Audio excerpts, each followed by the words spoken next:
അനക്കങ്ങളെ കൊണ്ടും നീ സദാസമയം അല്ലാഹുവുമായി ബന്ധപ്പെട്ടുകൊള്ളണം എന്ന് പറഞ്ഞാൽ ഉത്തരവാദിത്വം മറന്ന് കാട്ടിലേക്ക് പോകാനല്ല പറഞ്ഞത്. കുടുംബം പട്ടിണിക്കിട്ട് കടയടച്ച് വീട്ടിൽ കറങ്ങാനല്ല പറഞ്ഞത്. ഉത്തരവാദിത്വം നിലനിർത്തുമ്പോൾ കച്ചവടമായാലും പൊതുപ്രവർത്തനങ്ങളായാലും കൃഷികളായാലും ഉത്തരവാദിത്വം നിലനിർത്തുമ്പോൾ അവിടെയെല്ലാം അല്ലാഹു പറഞ്ഞ റൂട്ടിലൂടെ നീ കച്ചവടം ചെയ്തോ, അല്ലാഹു പറഞ്ഞ റൂട്ടിലൂടെ നീ സമ്പാദിച്ചോ, അല്ലാഹു പറഞ്ഞ റൂട്ടിലൂടെ നീ പ്രവർത്തിച്ചു കൊള്ളൂ. അത് തഖ്വയാണ്, അത് ഇബാദത്ത് തന്നെയാണ്. സയ്യിദിനാ മുഹമ്മദുർ റസൂലുള്ളാഹി. അളവിലും തൂക്കത്തിലും കുറയ്ക്കുന്നില്ല, കള്ളസത്യം ചെയ്യുന്നില്ല, ആരെയും ചൂഷണം ചെയ്യുന്നില്ല. അതുകൊണ്ടാണ് സത്യസന്ധന്മാരായ കച്ചവടക്കാർക്ക് ആഖിറ ലോകത്തിന്റെ പ്രമോഷൻ എഴുതി വെച്ചിരിക്കുന്നത് സിദ്ദീഖീങ്ങളുടെ കൂട്ടത്തിലാണ്. ഗ്രേഡ് ആത്മാവാണ് സിദ്ദീഖീങ്ങളുടേതായ ഗ്രേഡ്. സയ്യിദുനാ അബ്ദുറഹ്മാൻ ബിൻ ഔഫ് ഖദ്ദസല്ലാഹു സിറഹുൽ അസീസ് സഹാബത്തിൽ വ്യവസായ പ്രമുഖനാണ്, വലിയ മാർഗദർശിയായിരിക്കുന്ന കച്ചവടക്കാരനാണ്. വാക്കും പ്രവൃത്തിയും എല്ലാം അല്ലാഹുവിനെ മുൻനിർത്തി ചെയ്തപ്പോൾ ഹബീബിനാ സയ്യിദിനാ മുഹമ്മദ് റസൂലുള്ളാഹ് ഒരവസരം അബ്ദുറഹ്മാൻ ബിൻ ഔഫ് റളിയല്ലാഹു അൻഹുവിനെ മുമ്പിൽ ഇമാമായിട്ട് നിർത്തുന്നു. മറ്റൊരു സ്വഹാബിക്കും കിട്ടാത്തതായ ഭാഗ്യം, സിദ്ദീഖ് അക്ബർ റളിയല്ലാഹു അൻഹു കഴിഞ്ഞാൽ മറ്റൊരു സ്വഹാബിക്കും കിട്ടാത്ത ഭാഗ്യം ആ അബ്ദുറഹ്മാൻ ബിൻ ഔഫ് റളിയല്ലാഹു അൻഹുവിന്റെ പിന്നിൽ മഅമൂമായിട്ട് ആര് തുടരുന്നു? സയ്യിദിനാ മുഹമ്മദുർ റസൂലുള്ളാഹി. അല്ലാഹു ബർക്കത്ത് ചെയ്യട്ടെ. സത്യസന്ധമായി അല്ലാഹു നമ്മളെ ജീവിപ്പിക്കട്ടെ. എന്തിനു വേണ്ടിയാണ്? വണ്ടിക്ക് പണി വരരുത്, എൻജിൻ തകരാറാവരുത്. മരണപ്പെടുന്ന സമയം ഞാനും നിങ്ങളൊക്കെ മരിക്കാറായി കേട്ടോ. ضحنا من الدنيا إلى الله رحلتي تفكرت في ذنبي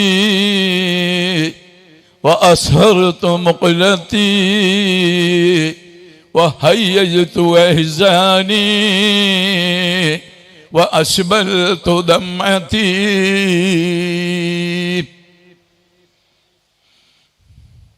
എപ്പോഴാണ് മരിക്കുന്നത്? ഏതൊരു ഉത്സാഹന് വയസ്സ് 73. അദ്ദേഹം ആദ്യം മരിക്കട്ടെ എന്ന് നിങ്ങൾ വയസ്സ് കുറഞ്ഞവർ വിചാരിക്കും. അങ്ങനെ നിങ്ങൾ വിചാരിക്കണോ? വയസ്സന്മാരാണോ മരിക്കുന്നത്? ആരാ മരിക്കുന്നത്? ആരാ മരിക്കുന്നത്? ആരാ മരിക്കുന്നത്? മണ്ടത്തില്ല. മൗത്ത് പറഞ്ഞാൽ എല്ലാവർക്കും പേടിയാ. എന്നാ മരിക്കണ്ട, ജീവിച്ചോളി. മരിക്കുന്നവരെ ജീവിച്ചോളി. ആരാണ് മരിക്കുന്നത്? ജീവനുള്ളവർ മരിക്കും. സമയമുണ്ടോ? സമയമില്ല. എപ്പോഴും എവിടെ വെച്ചും ബക്കമ്മിൻ സഹീഹിൻ മാത മിൻ ഗൈരി ഇല്ലതി വകമ്മിൻ സഖീമിൻ ആശ ഹൈനൻ മിനദ്ദഹിരി. തൽവാസ്താന്റെ ഭാഷയിൽ തെങ്ങിൻ്റെ മടലടരുന്നതും കണ്ടില്ലേ, അടരാതെ നിന്നു ചിരിച്ചതും അടർന്നില്ല. അതാണ് മൗത്ത്. എപ്പോഴും റെഡിയാവണം. ഇവിടെ മഹാനോറിൽ പാടിക്കേൾപ്പിച്ചത് വഹാനാ മിനദ്ദുനിയാ, പ്ലെയിൻ വരാൻ സമയമായി. ദുനിയാവിൽ നിന്ന് നിനക്ക് പ്ലെയിൻ കയറാൻ, യാത്ര തിരിക്കാൻ സമയമായി. ഹാന, സമയമായി. നാളെയല്ല. ഹീൻ, ഹീനിൽ നിന്നും പറഞ്ഞ ഹാനയാണ്. Any time, any time. ഹാന, എനി ടൈം. ഇപ്പോൾ തന്നെ, ഇപ്പോൾ തന്നെ നിനക്ക് മരിക്കാൻ സമയമായി. വിശ്വസിക്കാൻ പറ്റുമോ? നമുക്ക് വിശ്വസിക്കാൻ പറ്റുമോ?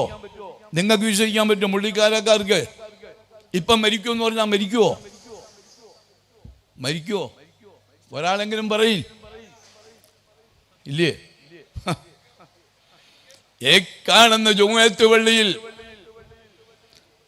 ആദ്യ വെള്ളിയാഴ്ചയിൽ ഉതുവെടുത്ത് റമദാന്റെ സന്ദേശം നൽകിക്കൊണ്ട് നിങ്ങളുടെ ഖത്തീബായിരുന്ന മൈലക്കാട് ശംസുദ്ദീൻ മൗലവി ബാക്കവി ഉസ്താദ് ഏത് ആസ്പത്രി കിടന്നാ മരിച്ചത്? ഏത് വീട്ടിൽ കിടന്നാ മരിച്ചത്? എത്ര വൈകിയാണ് മരിച്ചത്? നിങ്ങൾക്ക് നിഷേധിക്കാൻ പറ്റൂ? നിങ്ങൾ നിഷേധിക്കാൻ പറ്റൂ? ശുഭ്രവസ്ത്രം ധരിച്ച് അത്രയൊക്കെ തേച്ച് നോമ്പായതുകൊണ്ട് അന്ന് നോമ്പ് തുടങ്ങിയോ? ഇല്ല.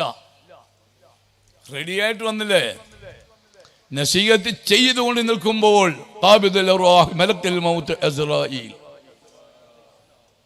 ഭാഗ്യമരണം വെള്ളിയാഴ്ച ജുമുഅത്ത് പള്ളി വെച്ച് റമദാന്റെ ഉപദേശം ഉളുവോടുകൂടി എത്രയെത്ര പദവികളാണ് മഹാനവറുകൾക്ക്. ആഖിറത്തിന്റെ ദർജകൾ അല്ലാഹു ഉയർത്തി കൊടുക്കട്ടെ. അതുകൊണ്ട് ഞാൻ എൻ്റെ ശരീരത്തിനോടും നിങ്ങളുടെ ശരീരത്തിനോടും തഖ്വ കൊണ്ട് വസിയത്ത് ചെയ്യുകയാണ്. മഹാനായ ശൈഖ് അലവിക്കുഞ്ഞ് ഉസ്താദ് ഖദ്ദസല്ലാഹു ഒന്ന് പറഞ്ഞു ഹബീബേ, അല്ലെങ്കിൽ റളിയല്ലാഹു അൻഹു ഒന്ന് പറ. നമ്മളിതിൽ പിശുക്ക് കാണിച്ചിട്ടേ മൂപ്പർക്ക് ദർജ ഒന്നും കുറയില്ല, കൂടത്തേ ഉള്ളു. നമുക്കാണ് ദർജ കൂടുന്നത്. ഞാൻ ഒരായത്ത് ഓതി വെച്ചില്ലേ, അല്ലാഹു തആല വിളിച്ച് സ്വർഗത്തിലേക്ക് കൊണ്ടുപോകുന്ന ഒരായത്ത്. അത് ആരെയാണ്? മുസ്ലിമീങ്ങൾ. രണ്ടാമതൊരു ക്ഷണമില്ല, ഈ ഒറ്റ ക്ഷണമേ ഉള്ളൂ വിശുദ്ധ ഖുർആനിൽ. ആ സൽക്കാരത്തിൽ പങ്കെടുക്കാൻ, സ്വർഗീയ സൽക്കാരത്തിൽ പങ്കെടുക്കാൻ വേണ്ടി മരണം കൈവരിക്കുന്നവരെ ഈ ആയത്ത് സ്വാഗതം ചെയ്യുന്നു. വെൽക്കം യാ അയ്യത്തുഹൻ നഫ്സുൽ മുത്മഇന്ന. നമ്മുടെ പേര് അബ്ദുറഹ്മാൻ എന്നും ശംസുദ്ദീൻ എന്നും ബദറുദ്ദീൻ എന്നും നൂറുദ്ദീനൊക്കെയാണ്. പക്ഷെ അല്ലാഹു തആല വിളിക്കുന്നൊരു വിളിയുണ്ട്, യാ അയ്യത്തുഹൻ നഫ്സുൽ മുത്മഇന്ന. ആ വിളി കേട്ട് അല്ലാഹു നമ്മളെയും മരിപ്പിക്കട്ടെ. ഈ ബറക്കത്ത് കൊണ്ട് ശൈഖിൽ മുറബ്ബി ആയിരിക്കുന്ന തർബിയത്തിന്റെ ശൈഖായ ഒരു കാലഘട്ടത്തിന്റെ ആത്മീയ ജീവിതത്തിന്റെ ചരട് പിടിച്ച് നൂറുകണക്കിന് സ്വാലിഹ്യങ്ങൾക്ക് തർബിയത്ത് കൊടുത്തപ്പോൾ മഹാനായ അലവിക്കുഞ്ഞ് ഉസ്താദ് ശൈഖായി തർബിയത്ത് കൊടുത്തു. എത്ര മദ്യപാനികളെ സരളമായ ശൈലിയിൽ നസീഹത്ത് കൊടുക്കുന്നു, അവർ മദ്യം ഉപേക്ഷിക്കുന്നു. അല്ലേ? അങ്ങനല്ലേ പ്രശ്നം? അങ്ങനല്ലേ? എത്ര എത്ര കൊള്ളരുതായ്മയിൽ ജീവിച്ചവർ നന്മയുടെ വഴികാട്ടിയായി മഹാനവറുകൾ ജീവിച്ചില്ലേ? നമ്മുടെ ആത്മീയ പിതാവാണ്. ഇല്ലേ? നമ്മളിൽ ഉണ്ടാകേണ്ടുന്നതായ ഒരു സദ്ഗുണമാണ് ഈ പറയുന്നത്. ഹബീബിന മുഹമ്മദ് റസൂലുള്ളാഹി സല്ലല്ലാഹു അലൈഹി വസല്ലം തങ്ങൾ പറഞ്ഞത്, ഖൈറുൽ ആബാഇ മൻ അല്ലമക്കൽ ഖൈറ. ഒരു ചെറിയ ഹദീസാണ്, പക്ഷേ അതിന്റെ അർത്ഥം വലിയ വ്യാപ്തിയായ അർത്ഥമാണ്. ഖൈറുൽ ആബാഇ മൻ അല്ലമക്കൽ ഖൈറ. അതൊന്നും കാണാതെ പഠിച്ചോളി.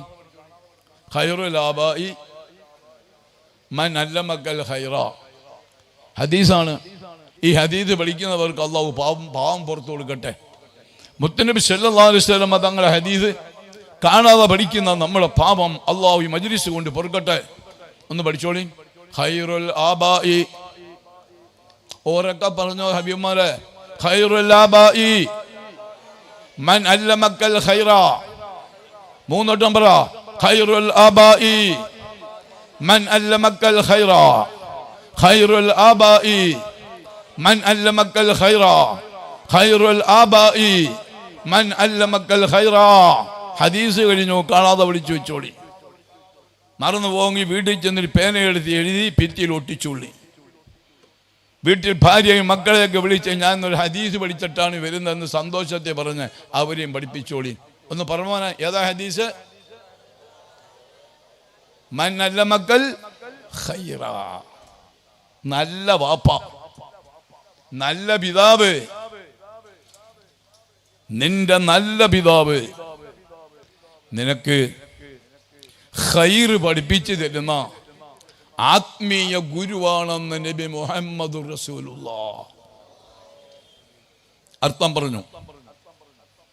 നിന്റെ നല്ല വാപ്പ, ഖൈറായ വാപ്പ, നിന്റെ ഖൈറായ വാപ്പ നിനക്ക് ആത്മീയ വിജ്ഞാനം പഠിപ്പിച്ചു തരുന്ന ആരാണ്?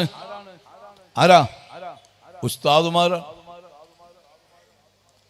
നമുക്ക് ആത്മാവിന് വിദ്യാഭ്യാസം തന്ന് ഇസ്തിഖാമത്തിന്റെ നേരായ മാർഗത്തിൽ ഈ പ്രദേശത്തുള്ള മുസ്ലിം ഉമ്മത്തിന് ദിശാബോധം നൽകി നന്മയും തിന്മയും വേർതിരിച്ചു മനസ്സിലാക്കി തന്ന് നമ്മിൽ നിന്നും തർബിയത്ത് ചെയ്ത് യാത്ര പറഞ്ഞു പോയി മഹാൻ. യാ അയ്യത്തുഹൻ നഫ്സുൽ മുത്മഇന്നയിൽ അല്ലാഹു നമ്മളെ ഉൾപ്പെടുത്തട്ടെ. മുത്മഇന്ന എന്ന് പറയുന്നത് ക്ഷമയില്ലാത്ത, തെറ്റ് ചെയ്യാൻ മടിയില്ലാത്ത, ചെയ്ത തെറ്റിന് ചോദ്യം ചെയ്യാൻ മഹ്ശറ ഉണ്ടെന്നും അല്ലാഹു ഉണ്ടെന്നും ചിന്തയില്ലാത്ത, തികച്ചും മരണത്തിനെ മറന്നുകളയുന്ന,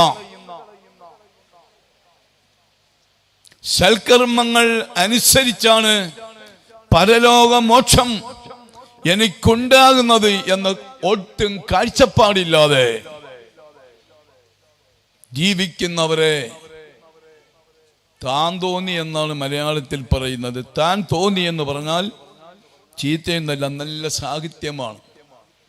താൻ തോന്നി എന്ന് പറഞ്ഞാൽ തനിക്ക് തോന്നുന്നത് പറയും, തനിക്ക് തോന്നുന്നത് ചെയ്യണം. മോനെ കള്ളു കുടിക്കല്ല, നിങ്ങൾ ആരാ? എൻ്റെ ഇഷ്ടത്തിന് കുടിക്കും. ഉമ്മായാന്നുള്ള ചീത്ത വിളിച്ചത്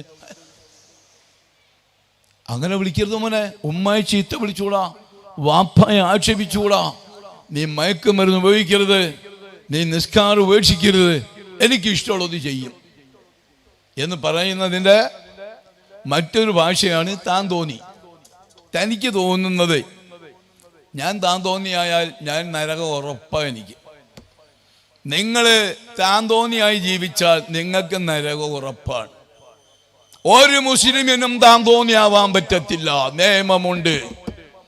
അല്ലാഹുവും റസൂലും പറഞ്ഞ നിയമം അനുസരിച്ച് നീ ഇത്തഖുല്ലാഹ ഹഖ്ക തുഖാതിഹി, നല്ല മുത്തഖിയായിട്ട് നീ ജീവിച്ചോ. നീ എന്താ ഇത്രയും സുലഭമായിട്ട് മയക്കുമരുന്നും മദ്യവും നാട് മൊത്തം വിളമ്പുന്ന ഈ കാലഘട്ടത്തിൽ നീ കുടിക്കാതെ നടക്കുന്ന എന്താ? പൊടിയടിക്കാതെ നടക്കുന്ന എന്താ? മോട്ടിക്കാതെ നടക്കുന്ന എന്താ? നീ ചെറുപ്പക്കാരനല്ലേ, ചെറുപ്പക്കാരിയല്ലേ, നിനക്കൊരു സെക്സ് വേണ്ടേ? നീ എന്താ ഇതൊന്നും ഇല്ലാതെ ആഹിറം ഒന്നും പറഞ്ഞ് നടക്കുന്നത് എന്ന് ചോദിച്ചാൽ സമൂഹം അവനെ ഒറ്റപ്പെടുത്തി കഴിഞ്ഞാൽ അവരെ പറ്റിയാണ് അല്ലാഹു പറയുന്നത്. യാ അയ്യത്തുഹൻ നഫ്സുൽ മുത്മഇന്ന, അവരെ പറ്റിയാണ് അല്ലാഹു പറയുന്നത്. അവൻ എൻ്റെ ഇബാദുർ റഹ്മാനിൽപ്പെട്ട എൻ്റെ അംഗീകാരം നേടിയതായ അടിമയായിരിക്കും അവൻ, അല്ലെങ്കിൽ അവളെന്ന് വിശുദ്ധ ഖുർആൻ. താൻ തോന്നിയല്ല. വനഹൻ നഫ്സാനിൽ ഹവാ, വനഹൻ നഫ്സാനിൽ ഹവാ. ശാരീരിക ഒന്നും അവർക്കില്ല. അല്ലാഹുവിനെ പറ്റിയുള്ള പരമമായ ബോധത്തിൽ അവർ ജീവിക്കുന്നവരാണ്, രാവകൾ വ്യത്യാസമില്ലാതെ. ആ കൂട്ടരിൽ അല്ലാഹു നമ്മളെ ആക്കട്ടെ. അപ്പൊ യാ അയ്യത്തുഹൻ നഫ്സുൽ മുത്മഇന്നയിൽ നമ്മൾ ജീവിക്കുക. ഈ പറയുന്ന ഞാൻ ഉൾപ്പെടെ നമ്മളെല്ലാവരും മൊബൈലിന്റെ അതിപ്രസരം കൊണ്ട് പിശാച് വളരെ എളുപ്പത്തിൽ നമ്മളെ ചൂഷണം ചെയ്ത് ആത്മാവിനെ തകർത്തുകൊണ്ടിരിക്കുന്ന കാലഘട്ടമാണ്. ഭാഗ്യമായ ഗുണം മൊബൈലിനുണ്ട്. വളരെ കൂടുതൽ ദൂഷ്യം ഇന്നതിനു സംഭവിച്ചിരിക്കുന്നു. അതുകൊണ്ട് നഷ്ടപ്പെടുന്ന നമ്മളെ മുഖദ്ദസത്തായ റൂഹില്ല. ഖദ്ദസല്ലാഹു സിറഹുൽ അസീസ് എന്ന് പറയുന്നത് ഔലിയാക്കന്മാരുടെ റൂഹേ മുഖദ്ദസത്തായി അവർ പരിവർത്തന വിധേയമാക്കി പരിശുദ്ധമാക്കി എടുത്തത് കൊണ്ടാണ്. നല്ല ചിന്ത അള്ളാഹു നമുക്ക് നൽകട്ടെ. മഹാനായ ഷെയ്ഖ് അൽ അല്ലാമത്ത് ഷെയ്ഖ് അലവിക്കുഞ്ഞ് ഉസ്താദ് ഖദ്ദസല്ലാഹു സിറഹുൽ അസീസിനെ പോലെ മറ്റു സ്വാലിഹ്യങ്ങളെ പോലെ മരിക്കുമ്പോൾ യാ അയ്യുഹൻ നഫ്സുൽ മുത്മഇന്ന എന്ന് റബ്ബൊന്ന് വിളിച്ച് മരിപ്പിക്കണം. ദുആ ഇരുന്നാൽ മാത്രം പോരാ, നാളെ മുതൽ സുബഹി ഖളാക്കാതങ്ങ് നിസ്കരിക്കണം. ദുആ ഇരക്കാൻ എല്ലാവർക്കും പറ്റും, ആമീൻ പറയാനും പറ്റും. ഖബറമക്ക് തന്നിന്തല്ലാഹ് അൻ തഖൂലു മാ ലാ തഫ്അലൂൻ. പ്രവർത്തിക്കുന്നത് നീ അങ്ങ് പ്രസംഗിക്കുന്നതനുസരിച്ച് നീ അങ്ങ് പ്രവർത്തിച്ചോ. അല്ലാതെ പ്രവർത്തിക്കാതെ പ്രസംഗം ഈ ദുനിയാവിൽ കൂടിയതാണ്. ജനങ്ങളൊക്കെ വഴിപഴിക്കാൻ കാരണം ബഹുമാനപ്പെട്ട 4-ാം ഖലീഫ അലി ഇബ്നു അബീ താലിബ് കറമല്ലാഹു വജ്ഹഹു ആ കാലഘട്ടത്തിന്റെ വായിദന്മാരെ പ്രാസംഗന്മാരെ കൂച്ചുവിലങ്ങിട്ടു. നീ പ്രസംഗിക്കണ്ട എന്റെ ഖിലാഫത്തിൽ നീ പ്രസംഗിച്ചോ. എന്താ കാരണം?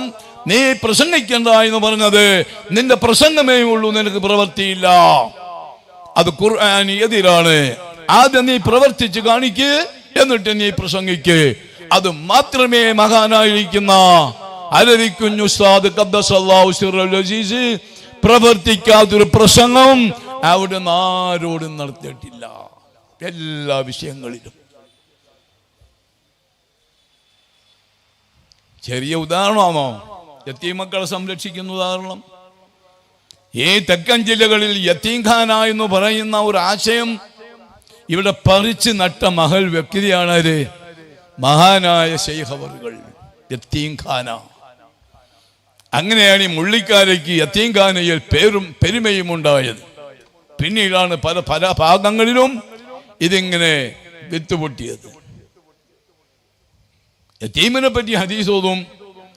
ഞാനും വഖാഫിലുൽ യത്തീം, യത്തീമിനെ സംരക്ഷിക്കുന്നവനും ഹക്കവാ ഇതേപോലെയാണ് എന്ന് പ്രസംഗിക്കുന്ന ഞാൻ ഒരു യത്തീമിനെ സംരക്ഷിക്കുന്നവനായിരിക്കണം, ഒരു യത്തീമിന് വഴികാട്ടിയായിരിക്കണം. ഒരു യത്തീമിന്റെ ഭാസുരമായ ഭാവിക്ക് ഞാൻ വഴിതെളിച്ചു കൊടുക്കുമ്പോൾ എന്റെ പ്രസംഗം ശരിയായി. അല്ലാതെ കണ്ഠശോഭം നടത്തിയിട്ട് എന്ത് കാര്യം?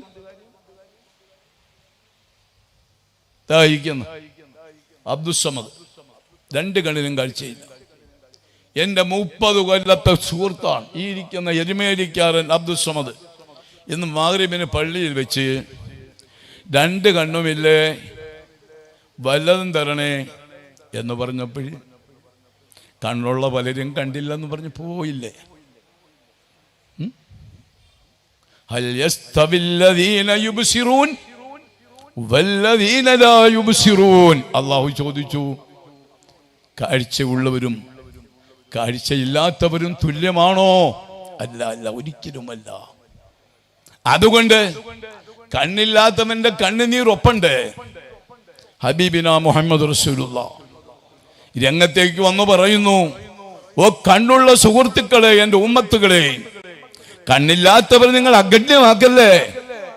നിങ്ങൾക്ക് സ്വർഗത്തിലേക്കുള്ള ഒരു കുറുക്കു വഴി ഞാൻ പറഞ്ഞുതരാം, ഒരു എളുപ്പ വഴി.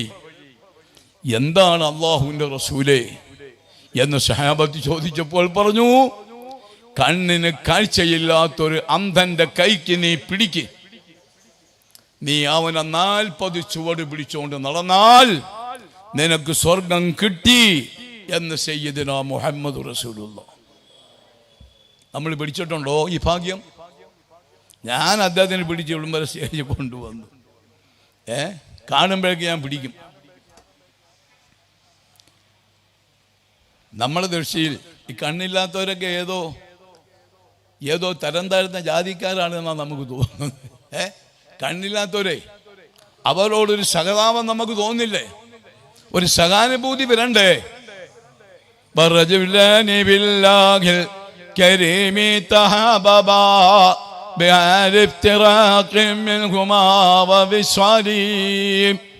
രണ്ട് കാലിനും സ്വാധീനമുള്ള സഹോദര, ഞൊണ്ടി നടക്കുന്ന ഒരു മുടന്തനായ ഒരു സഹോദരന്റെ വഴികാട്ടിയായിട്ട് നീ ഒരു കൂട്ടുകാരനാകെ.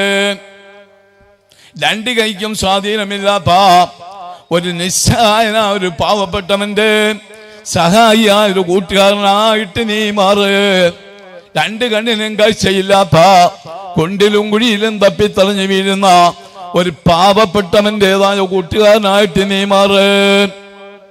നമ്മൾ എത്ര പേർക്കുണ്ട മനസ്സ് വഴിമാറി പോകാൻ നോക്കും. ഈ പാവങ്ങൾ എവിടെ? വെയിറ്റിംഗ് ഷെഡിൽ പോയി സഹായം ചോദിക്കണോ? നടു റോഡിൽ കണ്ണില്ലാത്തവനാണ് സഹായിക്കണേന്ന് വാഹനങ്ങൾ ചീറിപ്പായുന്ന NH-ൽ പോയി ജീവൻ പണയം വെച്ച് ഒരു നേരത്തെ ഭക്ഷണത്തിന് ഈ ഇരുട്ടിന്റെ മക്കൾക്ക് സമൂഹം പരിഗണന കൊടുക്കുന്നില്ല എങ്കിൽ അവർ മരിക്കണമെന്നോ? ആയിരം കൂരമ്പ് കണക്കെയുള്ള ചോദ്യം എനിക്കും നിങ്ങൾക്കും ഈ അവശ്യ വിഭാഗത്തിന്റെ പേരിൽ ആഖിറത്തിൽ വരാൻ ഇരിപ്പുണ്ട്. വല്ലാഹി സുമ്മ വല്ലാഹി. അവരുടെ അഭയം പള്ളിയാണ്, ഇല്ലേ? പള്ളിയാണ്. ഒരു 10 കൊല്ലം വരെ പള്ളിയാണ് അഭയം. ഇപ്പോൾ പള്ളിയിലൊക്കെ വൈറസ് പിടിച്ചു. വൈറസ് പോസ്റ്റർ, യാചന നിരോധന മേഖല. ഈ പാവങ്ങളെ കൊട്ടിയടിക്കാനാ. ഈ പച്ച പാവങ്ങളുടേതായ പട്ടിണി ഉണ്ടല്ലോ, അതിനെ കൂച്ചിവിലങ്ങളാൻ പരിഷ്കാരികളായിരിക്കുന്ന ഉമറാക്കൾ എന്ന് പറയുന്ന മതബോധമില്ലാത്ത പരിഷ്കാരികൾ എഴുതി പിടിപ്പിച്ചിരിക്കുന്നു യാചനം നിരോധന മേഖല. നിന്നെ ആരിന് ഏൽപ്പിച്ചു ഈ ദൗത്യം? ഖുർആനിലുണ്ടോ? ആഖിറത്തിലോട് ചെല്ല്. മുട്ടുമടക്കുന്നതിനെ ആഖിറത്തിൽ ചുരുട്ടി എറിഞ്ഞു കളയും. പള്ളി കളി വഴി എഴുതി വെച്ചിരിക്കുക. ലക്ഷങ്ങൾ പങ്കെടുക്കുന്ന മസ്ജിദുൽ ഹറാമിലും മസ്ജിദുൽ നബവിയിലും പാവങ്ങളെ കൈവച്ചിട്ടില്ല സൗദി ഗവൺമെന്റ്. അവര് പിരിച്ചോളട്ടെ. ഇത്രയും ഈ സമുദായം അതപ്പതിച്ചു പോയി പരിഷ്കാരത്തിന്റെ പേര് പറഞ്ഞ് പാവപ്പെട്ട പട്ടിണി പാവങ്ങളെ വേട്ടയാടുകയാണ്. ഞങ്ങളുടെ മഹല്ലൊന്നും എഴുതി വെച്ചിട്ടില്ല. ഇവിടെ ഉണ്ടോ പ്രശ്നമല്ലേ? ഇവിടെ ഉണ്ടോ? ഇല്ല. സൂക്ഷിച്ചോണേ. ആരെങ്കിലും 10 പേര് ഒപ്പിട്ടുകൊണ്ട് വരും. ഒന്ന് എഴുതി വെച്ചേക്കാം. അവർക്ക് ചില്ലറ കൊടുത്തങ്ങ് പറഞ്ഞയച്ചേക്കാം. എന്തോ ഒരു മോശത്തരങ്ങളാ.